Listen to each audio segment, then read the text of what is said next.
So, Mable actually has a huge Twitter account. Like it's very, very big. And she had this tweet that went viral last year where you kind of talked about how like we're not quite at crypto so-called cliche mass adoption. And you say it's more of a lifestyle than anything. Could you kind of explain what you mean by that? Yeah, no, I think people know about sovereign individuals, right? It's a concept proposed by Balaji, if I was mistaken.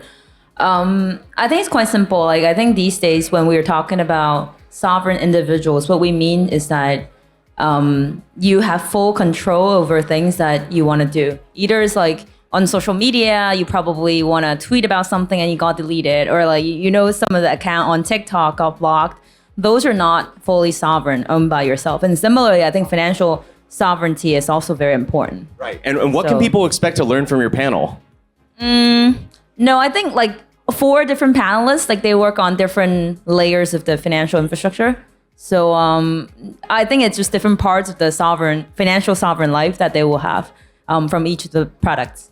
That's wonderful. Please, on the stage. And our panelists, please, welcome to the stage. Thank you very much. Woo!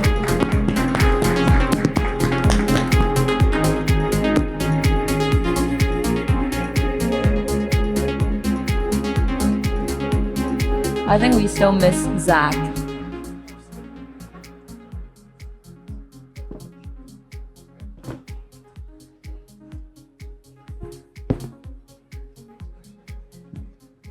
All right, I didn't do a proper self-introduction, so I'll do it very quickly. My name is Mable. I'm the Chief Revenue Officer of FSL Ecosystem with the company that did StepIn.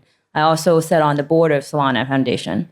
So let's probably just do a brief intro for each of the panelists. All right, I'll start. I'm Nigel Satenstein. I'm on the go-to-market team at Bridge. I'm going to attempt to explain what we do without saying the word bridge.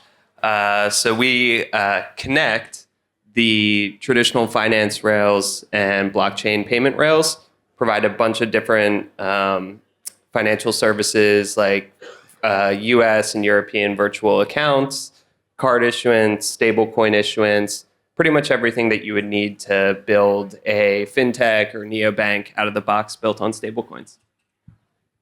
Ada, please. Hi, I'm Ada Vaughan. I lead DeFi Partnerships for Stellar Development Foundation, which is the foundation that drives the use of the network Stellar, Layer 1 blockchain. Probably heard of it. We've been around for a decade or so, and purpose-built for payments. So super excited for latest developments on Stellar in terms of smart contract development just in the last year. And now we're seeing PayFi as a growing use case within the DeFi ecosystem on Stellar.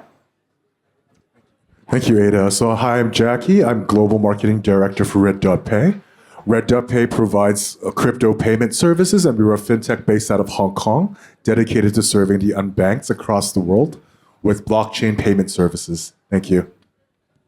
Hi, everyone. This is Zack from Singapore. And FOMO Pay, basically, we are doing the cross-border payment and also the cross-asset investment. So we are fully licensed in Singapore across different licenses, including payment license, custodian license, exchange license, as well as the wealth management. So we also just got the license in Hong Kong last year. So yeah, want to have fun and make more friends here in Hong Kong. Cool. Appreciate all of the brief introduction. First question. I'm sure you guys all were working on some of the pain points that you're identifying in the global payment system. So maybe starting from Nigel, you can name a few and what you're trying to solve. Yeah, absolutely. So at Bridge, we do a lot with cross-border payments globally. And I think one of the biggest and broadest challenges is global on and off ramps and FX. So a lot of the use cases that we see today are kind of this stablecoin sandwich archetype where there's a fiat pay-in, a leg in stablecoins, and then an off-ramp into various local currencies. And right now, if you're building a business and trying to serve customers globally, it's possible, but it's very difficult to facilitate that end-to-end flow. Generally, Bridge has strong payment rails in the US and Europe. There are many regional providers that provide local on and off ramping, but as someone who's building a business, you have to go out to multiple different providers and vendors, which adds a lot of complexity, both in terms of the tech stack as well as then your customers need to KYC and through multiple vendors. And I think solving that problem is going to unlock a lot more adoption. That's why it's called Bridge. Exactly. I see. I feel this pain. We've been working on and off ramps, especially in the global south, for several years at Stellar. And since you already brought up that pain point, I'll bring up a different one, which I think is, from a PayFi standpoint, the access to liquidity. Liquidity in DeFi is incredibly fragmented and continues to be.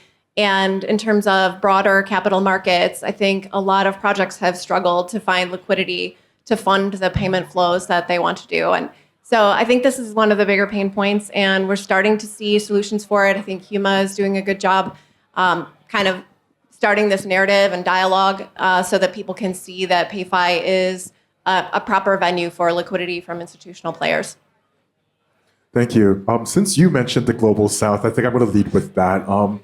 For us, I think the biggest challenge right now facing the general public in general is actually the unbanked facing financial inclusion issues. And at RedotPay, this is a mission that we strive to try to correct, especially in the global south. There are KYC and AML processes that compliant organizations must follow. However, simplifying that process is the challenge at RedotPay to ensure that we require only the documents that are absolutely necessary to ensure everyone who currently do not have access to traditional banking infrastructure, to traditional PayFi infrastructure, can also access payment services. Maybe I also just build on the same point, just to expand a little bit to the local payments rail. I think that's really one of the main pinpoint. Because, for example, for us, we are licensed in a jurisdiction like Singapore, Hong Kong, even UAE. But those are really the financial center. But really the key point is really how we, for example, based in Singapore, collect all the different currency across the Southeast Asia. You know what we are talking about, those like Vietnamese dong, Indonesia rupee, Philippine peso. That's really actually where actually the last mile pinpoint. If we're talking about the Sing dollar, US dollar, Hong Kong dollar, no one really feel pain because it's something really like as really the global currency. But if you want to do the so-called pay-in, payout in the local payment, that's where always the pain is. And the local FX exchange fee can be really as high as like 5 to 10%. If you go to even further, like south to some of the market, I know actually Redo, you do a lot of for example, like market like Africa, easily the FX rate can go out like 10% to 30%. So that's really something you cannot even call it as really the payment problem. That's really a huge actually inflation problem. No one is really able to make a reasonable business if your margin is not able to cover your own payment costs. So that's something maybe all the players like us actually we are really trying to bridge the different gap here. Yeah, I think all of you mentioned a really interesting point, which is FX. And I'm assuming that there's also a ton of arbitrage opportunities existing. So like this is a question specifically for you, is that what bridge right now, I'm sure there are a ton of opportunities for people to work on. So what are some of the priorities right now? Yeah, I would say global FX is definitely one of the biggest priorities. And what we see is, depending on the specific payment corridor, sometimes stablecoins are similar to the rates that you will get if you're doing a fiat swap. Sometimes they're not as good, sometimes they're way better. And oftentimes what we see is in some of these harder to reach or lower liquidity markets, that's where there's the largest advantage to using stablecoins. But also to shift gears a little bit, everyone who's here, I'm sure we all think fondly of stablecoins, and we're seeing lots of new entrants to the market and all sorts of different flavors of stablecoins, which is great. But that then presents a new challenge of fragmented liquidity, fragmented mind share. And that's something that we're working on at Bridge as well. So we provide APIs where a business can accept all of the most popular stablecoins on all of the most popular chains, including Stellar. accept those stablecoins like USDC, USDT that have very strong network effects and adoption, and then settle them into the chain of their choice, and even settle them into a bespoke stablecoin of their own, where they can capture more of the financial upside when that's sitting within their platform, while still benefiting from the network effects of more established stablecoins. Understood. And then for Ada, I've noticed that on Stellar's social, you often promote some of the partners or ecosystem players' use cases. So could you maybe name a few of them? Sure. I mean, since we're talking about PayFi, I definitely have to give props to ARF, which is now part of Huma.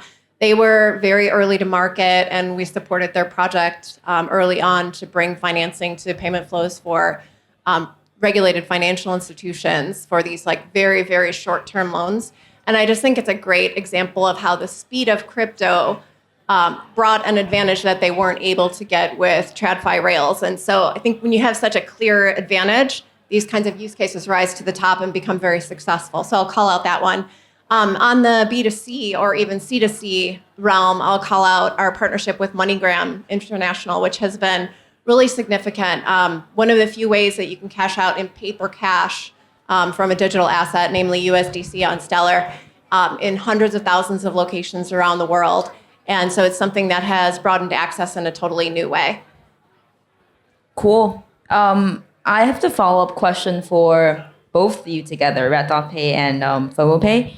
So in what you observe in day-to-day business, what are the major demographic that you're serving? And then where do you see the next opportunity to expand on?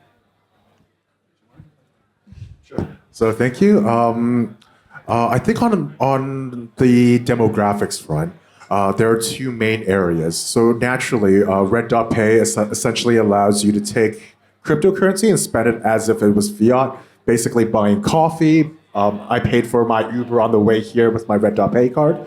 So if you're a crypto holder with stablecoins, that's what definitely a target demographic. However, building up on what we said previously, the global south, the unbanked population lacking traditional payment infrastructure, that's actually going to be the bigger demographic for us. And it's also going to be the biggest growth area. Eventually, the economy of the global south is very likely to overtake the current economic leaders of our time. And it's an area that RedotPay looks forward to servicing. On the FOMO side, actually we are really on the offside because some people even call us, even I still look young, but FOMO has been really 10 years now. Some people even call us really the dinosaur in this industry because we started as really the Web2 payment company, really starting with all the so-called the digital e-wallet payments, that kind of really the generation. And right now, because we are really heavily regulated, because we deal with all the central banks and the banks, and unfortunately, we cannot really go as fast as like a RedotPay. So we need to actually do a lot of kind of really the regulatory burden. That's really something we need to really bridge the Web2 and Web3. So everything in the Web2 is highly regulated, but anything that we want to touch the high growth, we want to bring it to the Web3 thing. For example, last Friday, we just launched the partnership. We already work with like USDC, as I mentioned also one, as really the first partner in Asia. That's actually easy, like a few years ago. But for example, like First Digital Trust, that's one of the largest actually stablecoin issuer.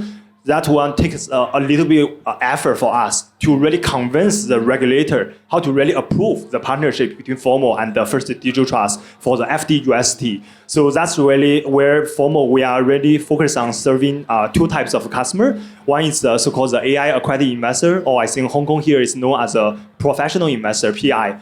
Second one is also institutional investor. That's where we think that actually the main adoption is, because Web3 eventually it's still a kind of really relatively small market compared to the traditional Web2 market. A lot of traditional asset management firm, a lot of fund companies, they are still trying to invest into the PayFi, but they want to find what's really the right regulated way to enter this market. That's where actually we are really like mainly like serving on. Right. So for Ada and Nigel, I'm curious. It's like a follow-up question on what you just built upon. Do you see like the startup cost for a new stablecoin as like a big challenge for a lot of the new, like non-USD, especially pegged stablecoins. And if you are seeing that, how are you trying to help them or solve them? Yeah, I mean, the startup cost, the technology startup cost is very, very low, right? Like the technological hurdle for starting a stablecoin is negligible. But the capital requirements are non-trivial. So I think that's the real challenge, is understanding how to balance liquidity if you are going to be on an off-ramp, especially in what I would say is like a challenging currency, or a currency that doesn't have good TradFi FX rails already. And so what we've done at Stellar is just, the foundation has supported projects who've come to us and said, we have a flow we want to support. We're going to launch an asset on Stellar, and then we try to collaborate with them as much as we can to connect them to sources of capital, to connect them to other partners. That's a lot of what the partnerships team does at Stellar, is just connect one project to another so that they can use each other's services. Yeah, I couldn't agree more. I think that the kind of cost of launching a stablecoin, both from the technology side, as Ada mentioned, and then the regulatory side as well, is the other piece of it. And there are providers and platforms now where if you want to launch a stablecoin, you can get a lot of that out of the box and ready to go. So it really becomes an ecosystem development play. And it really depends on what you're looking to do with your stablecoin. Do you want it broadly held and permissionless and listed on exchanges? That's when you're going to have to do a lot of ecosystem development and think about things like liquidity and partnerships. For a lot of our developers, we see them issuing stablecoins that are more used as infrastructure tokens within their platforms. So the end user may not even be aware that what they're holding is a stablecoin, or let alone what specific stablecoin it is. They're holding digital dollars, which is really what they care about. So they usually. Sorry. Oh, I was just going to add one more thing to that in terms of the use of the stablecoin. So I think what Nigel brought up is really relevant, because what we're seeing now with PayFi, like bringing this back to the PayFi topic, that the value is staying on chain longer, right? So now you have a tokenized invoice. You're financing a stream of invoices, like Pelago, which I think they might even be in the room now, part of a project of Polyflow. I think they tweeted on Friday that they just tokenized their very first $300,000 invoice. So like when that invoice comes into their system, it's tokenized, right? And then it can stay longer because the suppliers who are being paid will accept a stablecoin in payment. And they might in turn use it to pay for their raw materials in stablecoin. So you see these flows staying on chain longer, and that increases the utility of the assets and also creates less friction in the process, right? You have transparency, you have a way to track, and all the payments are faster. And capital efficiency. But then I'm assuming that most of the projects that came to you guys would have distribution, and then you're just more on the liquidity bootstrapping side. Would you say so? Because like you would expect them to have the initial use cases and stuff with them. It's a question. You're asking if the stablecoin issuer from the start has a use for it? Meaning like they would usually have the distribution, but less so on the liquidity side. I would say they have a purpose for it from the start. Got it. Yeah, let's pivot to the next question. Is for everybody. I don't like to use the word real world asset, but let's just call it that. And then people would like to talk about, because like it sounds like we're not in a, I don't know, not in a real world or something. So right now, most of the stable coins are being collateralized by stables as well. What's your view on that trend going forward? Do you think multi-collateral, or do you still see primarily focus on the US dollar? So I think there's going to be a divergence or a broader range of stablecoin or stablecoin-like assets. And once again, this ties in with regulation. We can see with the MiCA framework in Europe and with the stablecoin bill that's been proposed in the US, that there's a distinction made between payment stablecoins and that are backed by dollars or whatever currency maybe backing that one-to-one. But I think over time, as there's more regulatory clarity and different modes that you can launch these assets, we are going to see more and more that are backed, and we're seeing it already, that are backed by different assets that can provide more value. And then at that point, it's really a matter of what net new use cases can emerge as we bring these assets on chain, not just for the sake of tokenize them and bringing them on chain, but to benefit from the programmability and the new possibilities that unlocks. I'll let you guys answer since you're sitting in Asia. I might have a US-centric view. Sure thing. I think naturally USD-denominated stablecoins still dominate the market. It's over 99%, even now, I think, of the market share. However, if you look at normal trading, I think only 60%, give or take, of trades happen denominated in US dollars. So there's definitely a growth in currencies outside of USD taking a huge role. In Asia specifically, multiple markets across Indonesia, across Hong Kong, across the Philippines are exploring the issuance of stablecoins in their currencies. So naturally, other currencies besides USD is going to play a big role in this. However, the interesting thing is actually other assets that can face RWA. In Hong Kong, we have always been a real estate-led economy, regardless of whether the facts we like that. Like personally, living here gets very expensive. However, investing here has actually decreased in cost, and with, for example, the RWA of real estate assets in Hong Kong, that could be something that's very interesting in the future as we look on both in Hong Kong or even in markets like Singapore, as we try to expand what stables we can use to actually bridge a traditional finance and Web3. Thank you. Maybe I just actually add one answer actually applies to both of the question. Really the two hottest topic in Hong Kong this year, stablecoin and RWA. One of the word I realized actually in our panel kind of really is missing is the bank. So what's really the role of so-called the traditional bank, because we deal with them almost every day. So look at really the RWA as well as the stablecoin. So banks, they are not really like publicly involved here, even though actually I was a little bit surprised. I met some of the bank friends here. They are also behind the stablecoin and RWA.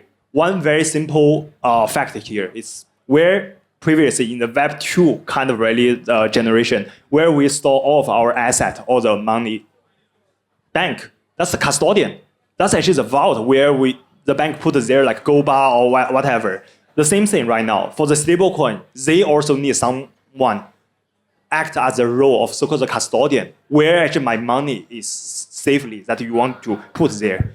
And the same way actually applies to the RWA, where all your asset, you want to tokenize, yes, that's actually by the legal format. But the original asset, you want to also put it somewhere safe. So that's where actually we have been issuing a lot of actually like RWA, those like token, but with also a solid custodian behind.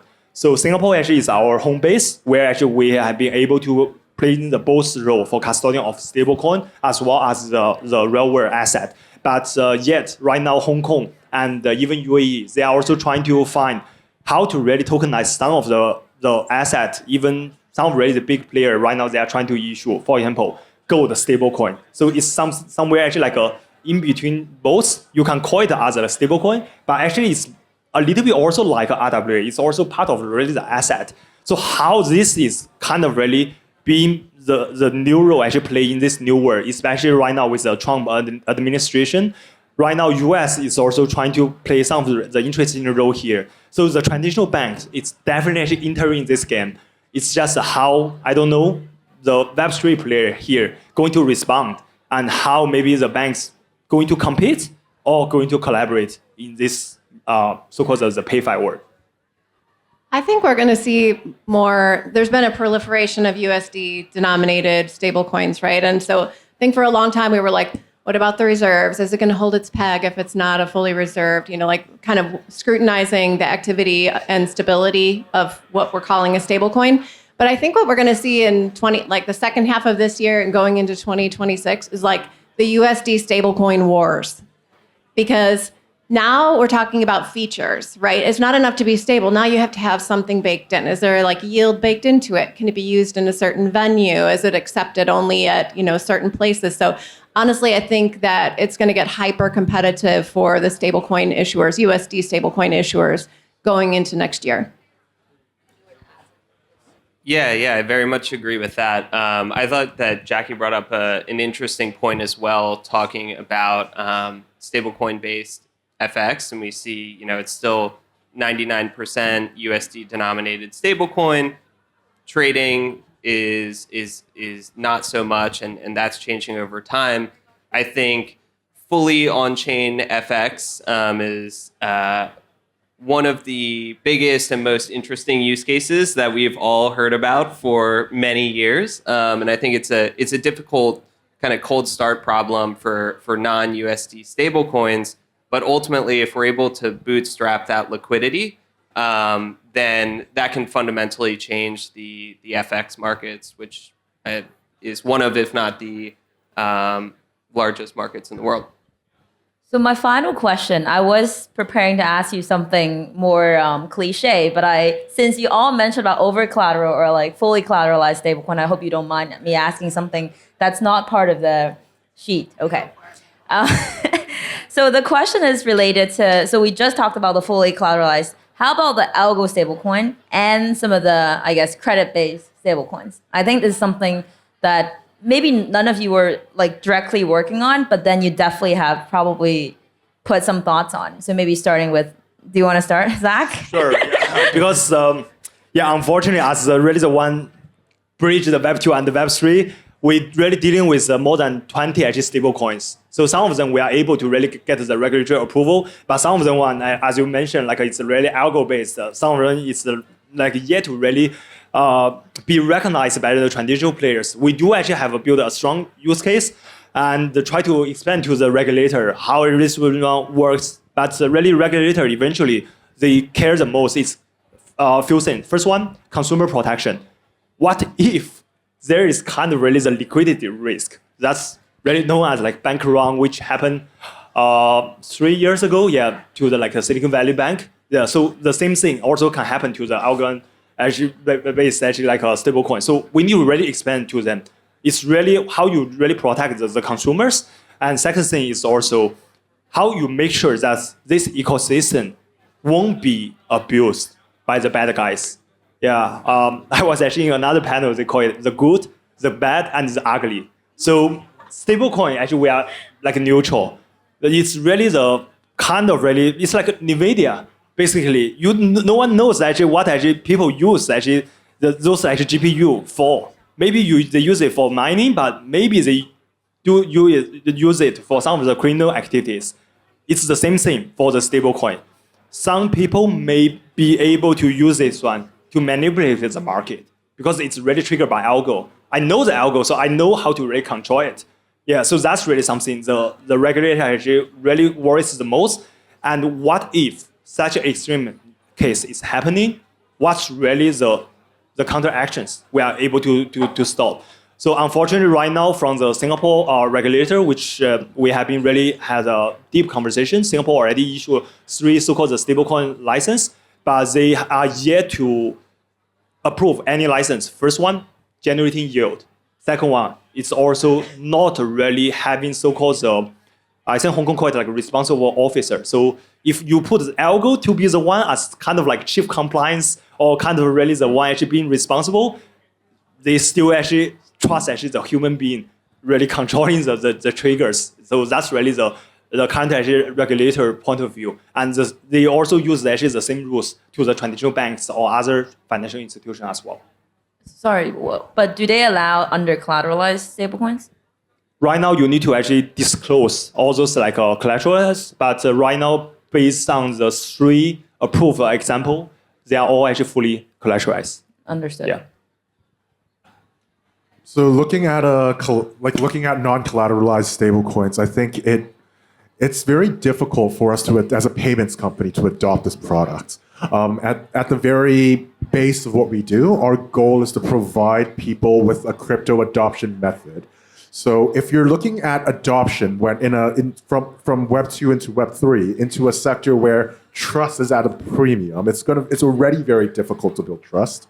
And if you're giving them options, calling them stable coins despite the lack of collateral, it makes it very, very difficult, regardless of whether it's credit-based or algo-based. It's very, very difficult to communicate this to the public that we are trustworthy. They are going to be afraid of rug pulls. They are going to be afraid of scams.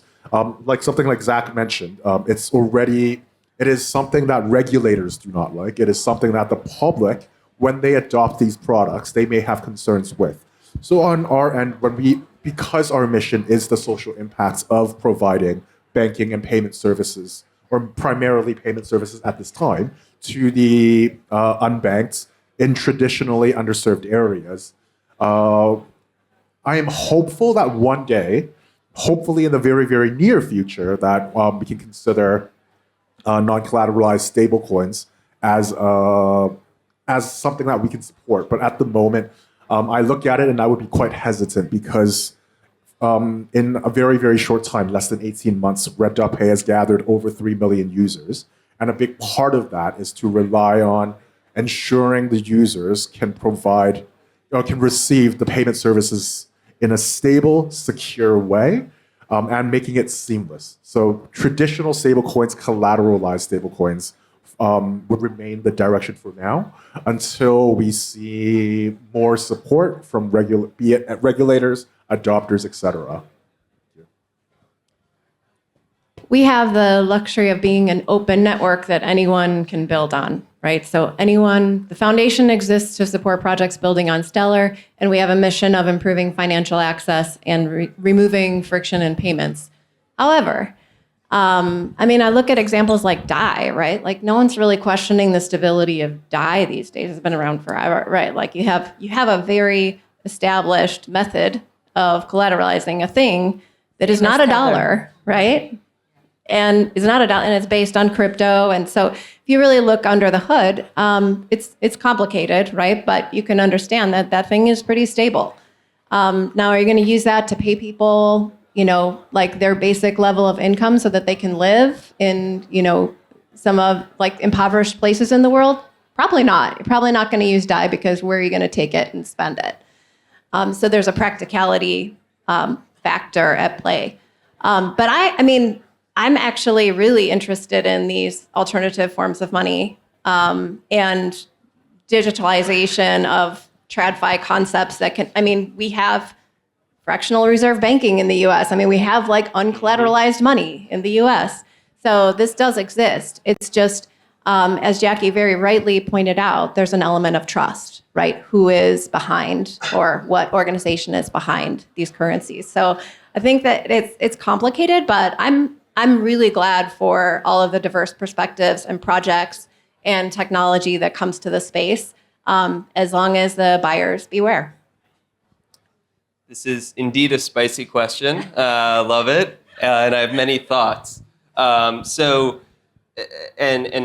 Ada brought up a good point there that, Stellar is a decentralized open network where, builders can build what they want to build. And I think that when you diverge from the kind of standard one-to-one fiat-backed stablecoin, that definitely needs to be, I think generally the trend with, I guess let's call them like normal fiat-backed stablecoins is like distribution is a key differentiator. Whereas I think for like an under-collateralized or a creatively structured stablecoin, if you will, it's going to be much more of a bottoms up, where it needs to start in a permissionless environment where there is less regulatory burden. I think that there will be challenges for those sort of assets to grow and get mass adoption. And then I think, regulation is one component of it. And then another one to touch on, and maybe a unique perspective that I have from my seat at Bridge, is a lot of the companies and developers that we work with are not fans of crypto, or they come in with varying levels of education around stablecoins. They're strictly looking to solve their payments problems for their customers and move money from A to B as fast and as cheap as possible. So when, all of us in this room, we're all familiar with stable coins and kind of understand the value. But when you're a business who is thinking of adopting this new technology, they read the news where, the loudest and most visible things are every time that there's like a scam or something blows up in our industry. Ease of explaining what backs the stablecoin, how it works, and how they're not going to lose their money is paramount. And it's very easy to tell them, okay, every time we issue one stablecoin, there's $1 that's being held in the bank, and you can always redeem that one-to-one. Any more complexity in explaining how the asset works is going to be difficult. Yeah, I think to summarize all of your views is that whatever that's like consumer facing or directly interacting with consumer, then probably fully collateralizes what it should be right now. However, I think you both mentioned DAI and what was it? Well, right now there's just DAI, but like primarily I think that's because of the lendiness. I was thinking about Tether because like technically we all know that Tether is not fully collateralized for whatever reason, but it was because of the distribution and the consensus that it held, and it was lendy. So that like people already accepted it. So yeah, no, I think this is like a really insightful discussion. Like I was also thinking about this all the time because I'm a bit radical. I always think there's going to be a stablecoin that would work. But I think those capital were likely more going to flow in different DeFi rails rather than like the day-to-day kind of consumer spending. So thank you all so much for the discussion. Appreciate it. Thank you. Thank you. Thanks for moderating. Thank you so much to the panelists and also obviously Mable. You did a great job moderating. Let's give them one more round of applause, please.